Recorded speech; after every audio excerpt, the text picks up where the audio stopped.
Good morning, guys. Today we are going to discuss about defense and security PT aspirant 2025 जो हमारे UPSC prelims IAS के लिए बहुत ज़्यादा इंपॉर्टेंट होने वाला है। Let's start. रक्षा एवं सुरक्षा।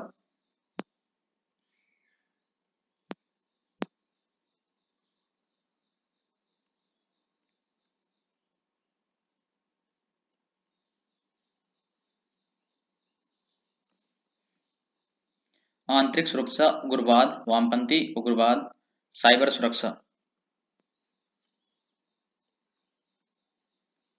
त्रिपुरा में शांति समझौता चर्चा में क्यों है?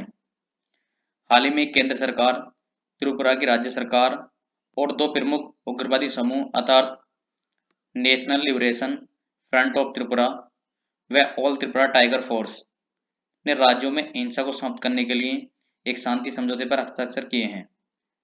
इस समझौते से उस राज्य का 35 साल पुराना संघर्ष समाप्त हो जाएगा और हिंसा का परित्याग कर समृद्ध त्रिपुरा के निर्माण की प्रतिबद्धता व्यक्त की जाएगी।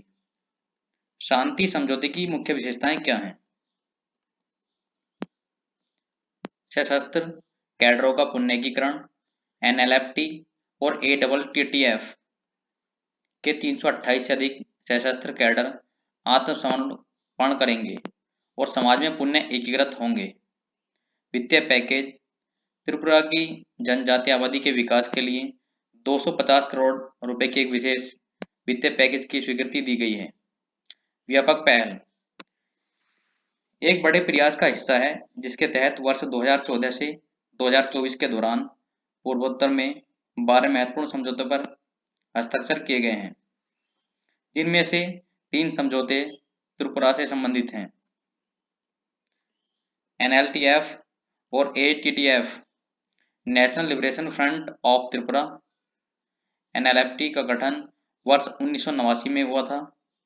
एनएलएफटी का कथित उद्देश्य भारतीय नवनिवेशवाद और साम्राज्यवाद से मुक्ति के बाद सशस्त्र संघर्ष के माध्यम से एक स्वतंत्र त्रिपुरा की स्थापना करना तथा एक विशिष्ट एवं स्वतंत्र पहचान को आगे बढ़ाना है। नेताओं की व्यक्तिगत महत्वाकांक्षा और संकीर्ण धार्मिक विचारों के कारण एनएलएफटी के भीतर कई राज्य विभाजन हुए हैं।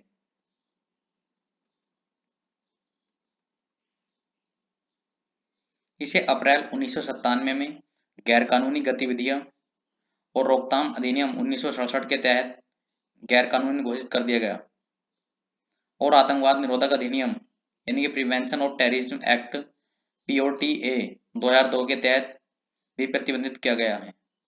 एनएलएफटी फरवरी 2001 में 2 समूहों में विभाजित हो गया। एक का नेतृत्व विश्व मोहन देव वर्मा और दूसरे का नैनबासी जमातिया ने किया। त्रिपुरा टाइगर फोर्स ATTF की स्थापना वर्ष 1990 में हुई थी। यह मतदाता सूची से अवैध प्रवासियों को हटाने और वर्ष 1949 के त्रिपुरा विलय समझौते को लागू करने की मांग करता है।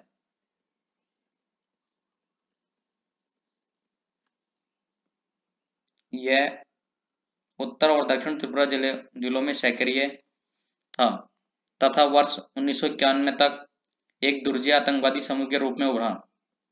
इसे अप्रैल 1997 में गैर कानूनी गतिविधियां रोकथाम अधिनियम 1967 के तहत प्रतिबंधित कर दिया गया था। महाराष्ट्र विशेष लोक सुरक्षा विधेयक 2024 चर्चा में क्यों है? हाल ही में महाराष्ट्र सरकार ने शहरी क्षेत्रों में नक्सलवाद की बढ़ती उपस्थिति को संबोधित करने के उद्देश्य से एक व्यापक नया कानून महाराष्ट्र विशेष सार्वजनिक सुरक्षा विधेयक 2024 प्रस्तावित किया है। यह विधेयक अपने व्यापक एवं सख्त प्रावधानों के कारण चर्चा का विषय बना हुआ है।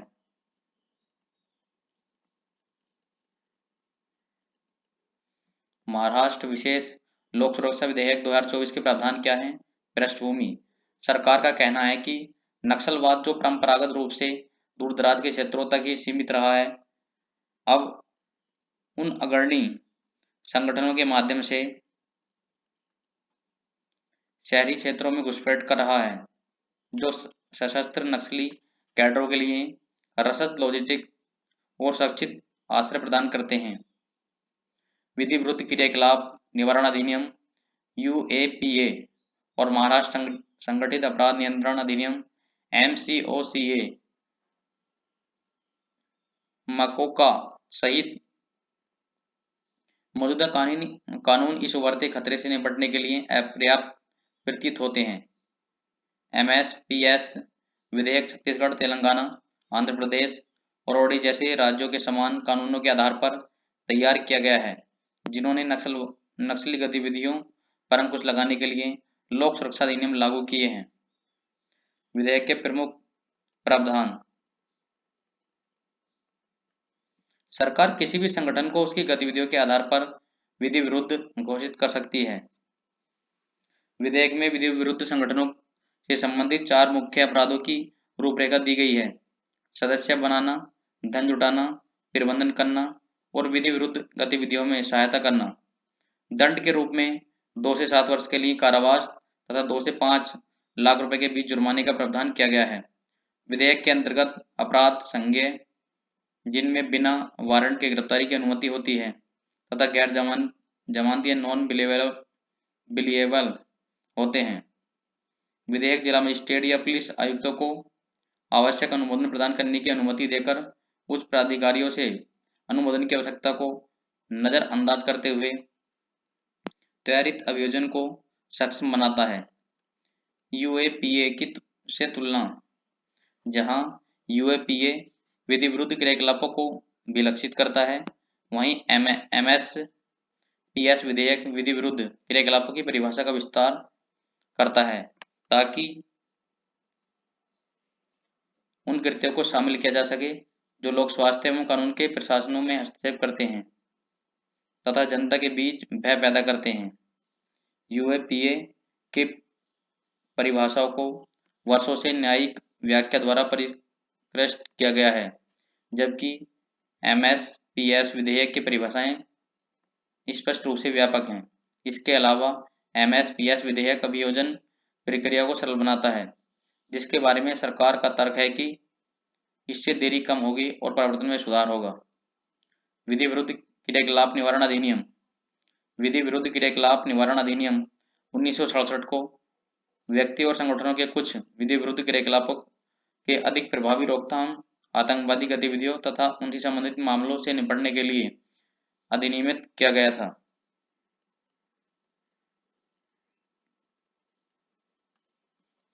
विधि विरुद्ध क्रियाकलापों को भारत के किसी भी हिस्से के हस्तांतरण या अलगाव का समर्थन करने अथवा उसे उकसाने वाली कार्रवाई या इसकी संप्रभुता और क्षेत्रीय अखंडता पर प्रश्न चिन्ह लगाने या उसका अनादर करने वाली कार्रवाई के रूप में परिभाषित किया जाता है। राष्ट्रीय अन्वेषण अभिकरण एनआईए को यूएपीए द्वारा देश भर में मामलों का अन्वेषण करने तथा मुकदमा चलाने का अधिकार दिया गया है। इसमें कई संशोधन किए गए हैं वर्ष 2004, 2008 और 2012 और 2019 में, जिसमें आतंकवादी वित्त पोषण, साइबर आतंकवाद, किसी व्यक्ति को आतंकवादी घोषित करने तथा संपत्ति की जब्ती से संबंधित प्रावधानों का विस्तार किया गया है। प्रमुख प्रावधान। वर्ष 2004 तक विधि विरुद्ध क्रियाकलापों का तात्पर्य अलगाव और क्षेत्र के अधिग्रहण से संबंधित कार्यों से था। वर्ष 2004 में संशोधन के बाद आतंकवादी कृत्य को भी अपराधों की सूची में जोड़ दिया गया।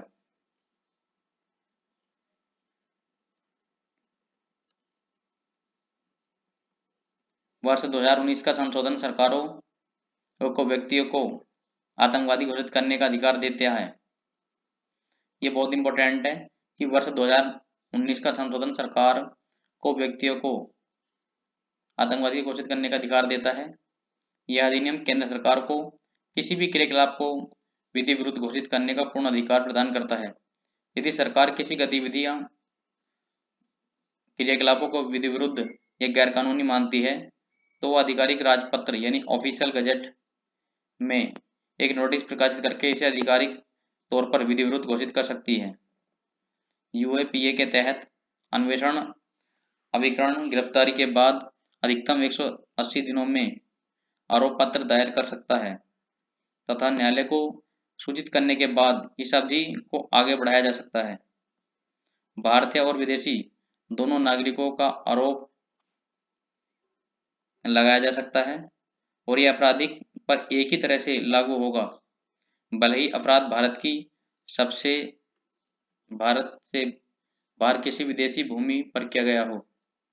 इसमें उच्चतम सजा के रूप में मृत्युदंड और आजीवन कारावास का प्रावधान किया गया है। संबंधित निर्णय एरूप बयान बनाम असम राज्य 2011 में सर्वोच्च न्यायालय ने फैसला सुनाया कि प्रतिबंधित संगठन की सदस्यता मात्र से किसी व्यक्ति को अपराधी नहीं माना जाएगा। ऐसा तब किया जा सकता है जब कोई व्यक्ति हिंसा का सहारा लेता है या लोगों को हिंसा के लिए उकसाता है या अव्यवस्था उत्पन्न करने के इरादे से कोई कार्य करता है। हालांकि वर्ष 2023 में सर्वोच्च न्यायालय ने फैसला सुनाया कि ऐसे संगठनों में केवल सदस्यता को ही अपराध माना जा सकता है, भले ही प्रत्यक्ष हिंसा न हुई हो।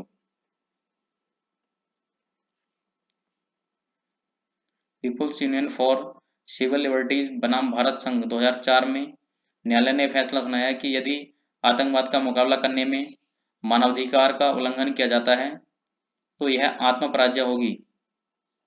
न्यायालय ने माना कि एक पूर्व पुलिस अधिकारी को राष्ट्रीय मानवाधिकार आयोग NHRC के सदस्य के रूप में नियुक्त किया जाना अच्छा विकल्प नहीं है, क्योंकि उनका अनुभव मानवाधिकारों की रक्षा और संवर्धन के बजाय अपराधों की जांच से अधिक संबंधित है। मजदूर किसान शांति संगठन बनाम भारत संघ 2018 में न्यायालय ने कहा कि सरकारी और संसदीय कार्यों के खिलाफ विरोध प्रदर्शन वैध है। हालांकि ऐसे विरोध प्रदर्शन तथा सभाएं शांतिपूर्ण एवं अहिंसक होनी चाहिए। जम्मू में उग्रवाद चर्चा में क्यों है?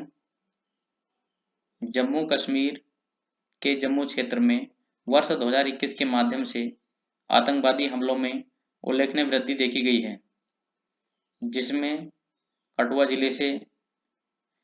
जिले में सेना के वाहनों पर घात लगाकर हमला, पुराने क्षेत्रों में किए गए लक्षित हमले शामिल हैं। हमले की घटनाओं में पुण्य वृद्धि पूर्व के रुझानों में हुई है, परिवर्तन को दर्शाता है तथा सुरक्षा संबंधित सुभेद्यता और क्षेत्रीय स्थिरता पर इसके प्रभावों को लेकर चिंता उत्पन्न करता है। जम्मू में उग्रवाद बढ़ाने के क्या कारण हैं? रणनीतिक बदलाव कश्मीर में जीरो टेरर नीति के अनुसरण ने आतंकवादियों को जम्मू में हमले करने के लिए अवसर प्रदान किया है।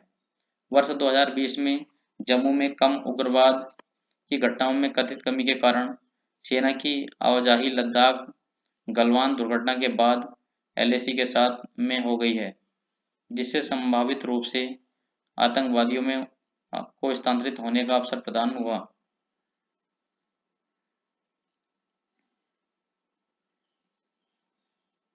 जम्मू का सामरिक महत्व। जम्मू शेष भारत में एक महत्वपूर्ण प्रवेश द्वार के रूप में कार्य करता है, जिसे सामान्य स्थिति को भंग करने और भय उत्पन्न करने के उद्देश्य से आतंकवादियों के लिए एक आकर्षक क्षेत्र बनता है।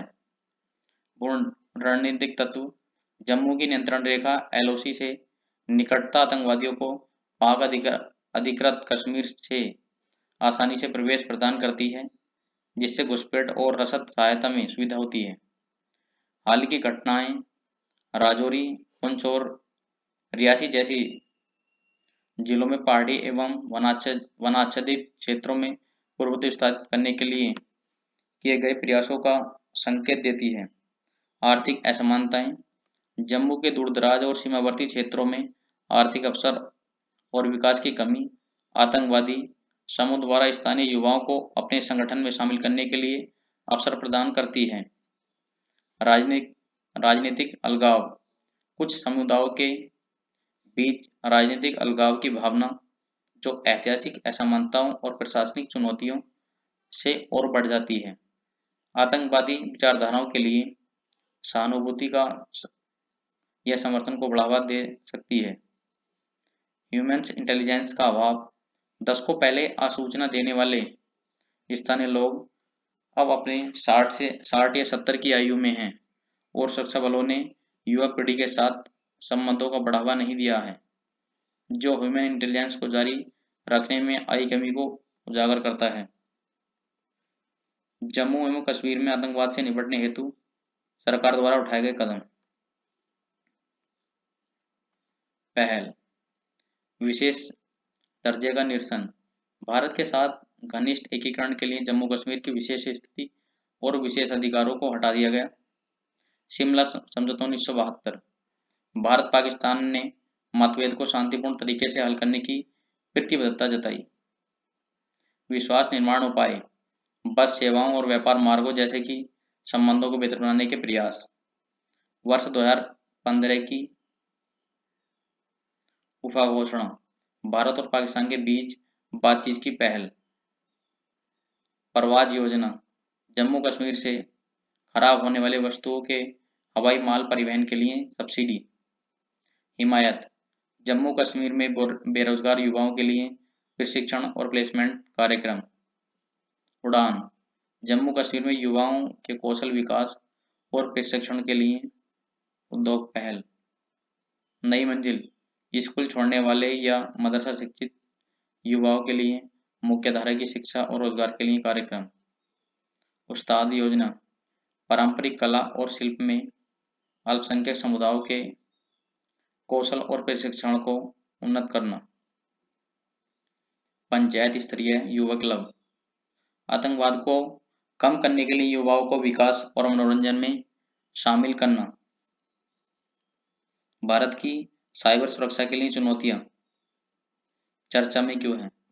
कॉरपोरेट मामलों के मंत्रालय ministry of corporate affair MOCA ने एक साइबर सुरक्षा विशेषज्ञ द्वारा मुद्दा उठाए जाने के 10 महीने बाद देश के शीर्ष उद्योगपतियों और मशहूर हस्तियों और खेल आइकनों सहित VVIP की व्यक्तिगत जानकारी को उजागर करने वाली एक महत्वपूर्ण भेद्यता को ठीक कर दिया है।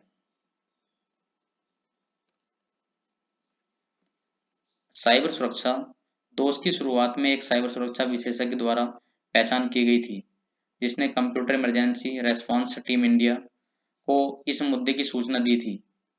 अलर्ट के बावजूद भेद्यता कई महीनों तक सक्रिय रही, जिससे संभावित डेटा चोरी या दुरुपयोग के बारे में चिंताएं बढ़ गई हैं। CERT इन क्या है? परिचय।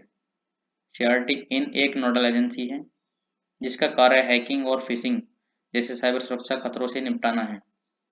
यह इलेक्ट्रॉनिक और सूचना प्रौद्योगिकी मंत्रालय ministry of electronic and information technology MOEIT के तहत संचालित होता है। CERT इन जनवरी 2004 में परिचालन में है। CERT इन के कार्य सूचना प्रौद्योगिकी संशोधन अधिनियम 2008 के अनुसार CERT इन को साइबर सुरक्षा के क्षेत्र में निम्नलिखित कार्य करने के लिए राष्ट्रीय एजेंसी के रूप में नामित किया गया। साइबर घटनाओं पर सूचना का संग्रहण, विश्लेषण और प्रसार, साइबर सुरक्षा घटनाओं का पूर्वानुमान और अलर्ट, साइबर सुरक्षा घटनाओं से निपटने हेतु आपातकालीन उपाय, साइबर घटना प्रतिक्रिया गतिविधियों का समन्वय, सूचना सुरक्षा प्रथाओं और प्रक्रियाओं, रोकथाम और प्रतिक्रिया और साइबर घटनाओं की रिपोर्टिंग से संबंधित देश निर्देश, सलाह, भेद्यता नोट तथा श्वेत पत्र जारी करना। साइबर सुरक्षा से संबंधित ऐसे अन्य कार्य जो निर्धारित किए जा सकते हैं। भारत के लिए महत्व। CERT इन भारत के लिए महत्वपूर्ण है क्योंकि यह देश की महत्वपूर्ण सूचना अवसंरचना और डिजिटल संपत्तियों को साइबर हमलों से बचाने में सहायता करता है। यह देश के विभिन्न क्षेत्रों जैसे सरकार, रक्षा, बैंकिंग, दूरसंचार आदि की साइबर लचीलापन और तत्परता को बढ़ाने में भी सहायता करता है। यह एक सुरक्षित साइबर वातावरण को बढ़ावा देकर देश की राष्ट्रीय सुरक्षा और आर्थिक विकास में भी योगदान देता है। क्रिटिकल इंफॉर्मेशन इंफ्रास्ट्रक्चर क्या है? परिचय। सूचना प्रौद्योगिकी अधिनियम 2000 महत्वपूर्ण सूचना अवसंरचना को एक कंप्यूटर संसाधन के रूप में परिभाषित करता है जिसकी अक्षमता या विनाश का राष्ट्रीय सुरक्षा, अर्थव्यवस्था, सार्वजनिक स्वास्थ्य या सुरक्षा पर दुर्बल प्रभाव पड़ेगा। सरकार 2000 के आईटी अधिनियम के तहत उस डिजिटल संपत्ति की रक्षा के लिए किसी भी डेटा या डेटाबेस, आईटी नेटवर्क या संचार बुनियादी ढांचे को सीआईआई के रूप में घोषित करने की शक्ति रखती है। कोई भी व्यक्ति को कानून का उल्लंघन कर किसी संरक्षित प्रणाली तक पहुंच सुनिश्चित करना अथवा उस तक पहुंच सुनिश्चित करने का प्रयास करता है, उसे 10 वर्षों तक की जेल की सजा हो सकती है। भारत में सीआईआई का संरक्षण केंद्रक अभिकरण के रूप में एनसीआईआईपीसी जनवरी 2014 में गठित national critical information infrastructure production centre देश की महत्वपूर्ण सूचना बुनियादी ढांचे की सुरक्षा के लिए सभी उपाय करने वाले केंद्रक अभिकरण हैं। एनसीआईआईपीसी का उद्देश्य अधिदेश यह सीआईआई को अनाधिकृत पहुंच संशोधन उपयोग प्रकटीकरण व्यवधान अक्षमता अथवा व्याकुलता से बचाने के लिए अनिवार्य है। यह नीति मार्गदर्शन विशेषज्ञता साझा करने और प्रारंभिक चेतावनी या अलर्ट के लिए स्थिति जन्य जागरूकता हेतु सीआईआई को राष्ट्रीय स्तर के खतरों की निगरानी तथा पूर्वानुमान करेगा।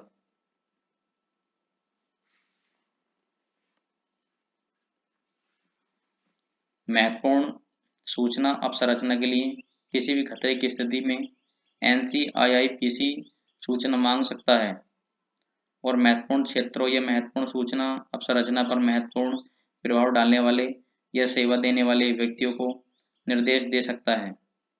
अंतर सेवा संगठन अधिनियम चर्चा में क्यों है? हाल ही में सरकार ने अंतर सेवा संगठन कमान नियंत्रण और अनुशासन अधिनियम को अधिसूचित किया है, जो अंतर सेवा संगठनों के कमांडर इन चीफ या ऑफिसर इन कमांडो को सेना की सभी शाखाओं के कर्मियों का प्रबंधन करने और संचालन को सुव्यवस्थित करने तथा सहयोग को बढ़ावा देने का अधिकार देता है। अंतर सेवा संगठन अधिनियम की मुख्य विशेषताएं क्या हैं? पृष्ठभूमि वर्तमान में सशस्त्र बल सेना अधिनियम 1950, नौसेना अधिनियम 1957 और वायुसेना अधिनियम 1950 जैसे विशिष्ट सेवा अधिनियमों के तहत कार्य करते हैं। हालांकि इन कृतियों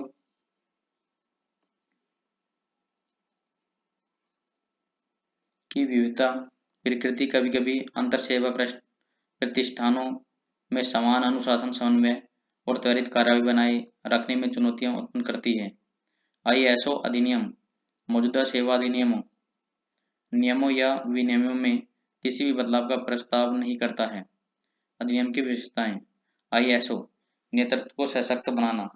यह अधिनियम आईएसओ के कमांडर इन चीफ और ऑफिसर इन कमांड को उनके विशिष्ट शाखा सेना, नौसेना, वायुसेना की परवाह किए बिना उनकी कमान के तहत सेवा कर्मियों पर अनुशासनात्मक एवं प्रशासनिक नियंत्रण रखने का अधिकार देता है। यह कमांड संरचना को सरल बनाता है और आईएसओ के भीतर कुशल निर्णय लेना सुनिश्चित करता है।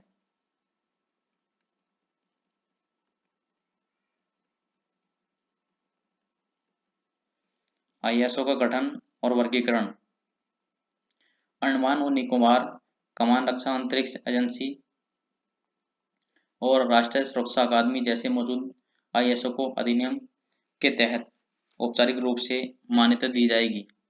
केंद्र सरकार एक अंतर सेवा संगठन का गठन कर सकती है जिसमें 3 सेवाओं और सेना, नौसेना और वायुसेना में से कम 2 से संबंधित कर्मचारी हों। आईएसओ को एक ऑफिसर इन कमांड के अधीन रखा जाएगा। एक संयुक्त सेवा कमान त्रिसेवा भी बनाई जा सकती है जिसे कमांडर इन चीफ की कमान के तहत रखा जाएगा। प्रयोज्यता और अर्हताएं इसे सेना, नौसेना और वायुसेना के अतिरिक्त अन्य केंद्रीय नियंत्रण बलों तक बढ़ाया जा सकता है। यह commander in chief officers in command के लिए पात्रता मानदंडों को निर्धारित करता है, जिसमें प्रत्येक सेवा के उच्च पदस्थ अधिकारियों को निर्दिष्ट किया जाता है। नियंत्रण और कमांडिंग ऑफिसर केंद्र सरकार आईएसओ का अंतिम अधिकार रखती है तथा राष्ट्रीय सुरक्षा, प्रशासन और सार्वजनिक हित से संबंधित निर्देश जारी कर सकती है। यह आईएसओ के अंतर्गत एक विशिष्ट इकाई जहाजी प्रतिष्ठान के लिए जिम्मेदार कमांडिंग ऑफिसर पद की स्थापना करता है। वे उच्च नेतृत्व द्वारा सौंपे गए कर्तव्यों को पालन करेंगे और उनके पास उनके आदेशों के तहत कर्मियों के संबंध में अनुशासनात्मक प्रशासनिक कार्रवाई शुरू करने का अधिकार होगा।